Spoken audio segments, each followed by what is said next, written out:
You felt it before, that late night burst of inspiration. You watch one video, read one quote, and suddenly you're ready to change your entire life.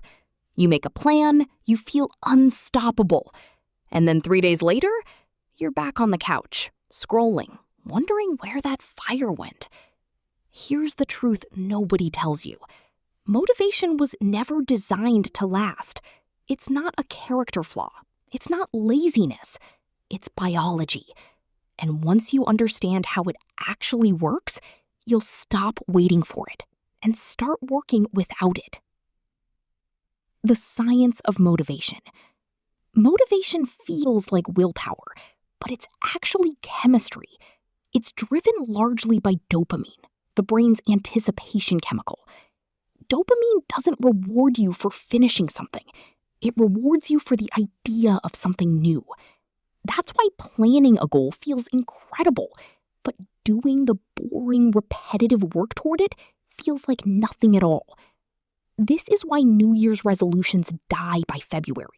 The novelty fades, the dopamine fades with it, and suddenly the same goal that excited you feels like a chore. Motivation isn't unreliable because you're weak.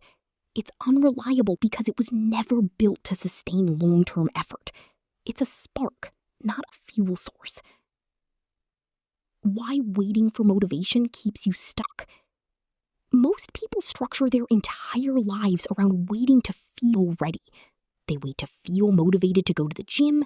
They wait to feel inspired to start the business. They wait for the right mood to write, to study, to change.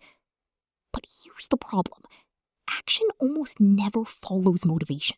It's the other way around. Motivation usually shows up after you've already started, not before. The hardest part is never the middle of the task. It's the first 60 seconds. People who seem disciplined aren't more motivated than you. They've just stopped waiting for permission from their emotions to do what needs to be done. So what actually works? Systems, not feelings. So if motivation isn't the answer, what is? Systems. Discipline isn't about gritting your teeth and forcing yourself through sheer willpower either. Willpower is just as limited and exhaustible as motivation. The real answer is designing your life so the right behavior requires the least amount of willpower possible. This means lowering the barrier to starting. Not, I'll work out for an hour, but I'll put on my shoes. Not, I'll write a chapter, but I'll open the document.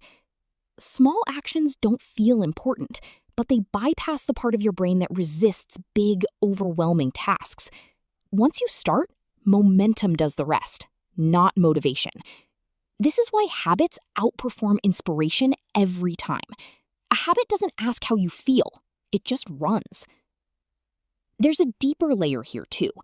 The most consistent people aren't relying on motivation or even habits alone. They've shifted their identity.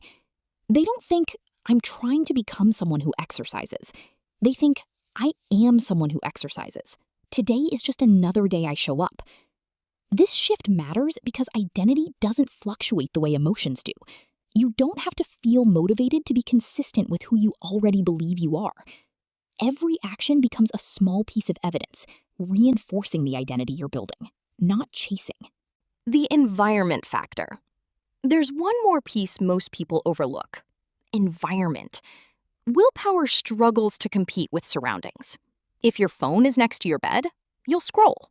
If junk food is visible in the kitchen, you'll eat it. If your gym clothes aren't ready, you won't go. People with strong discipline usually aren't superhuman. They've simply removed the friction that creates bad decisions and reduced the steps required for good ones. Change your environment, and you barely have to rely on motivation or willpower at all. Final thoughts. Motivation isn't a lie because it doesn't exist. It's a lie because we were taught to depend on it. It's a feeling, not a foundation. And feelings are unreliable by nature. What actually works is smaller than people expect. Tiny actions, repeated systems, an identity you choose on purpose, and an environment that supports who you're trying to become. You don't need to feel ready.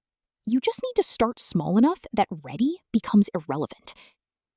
If this changed how you thought about discipline, subscribe, because here we don't wait for motivation. We build systems that work without it.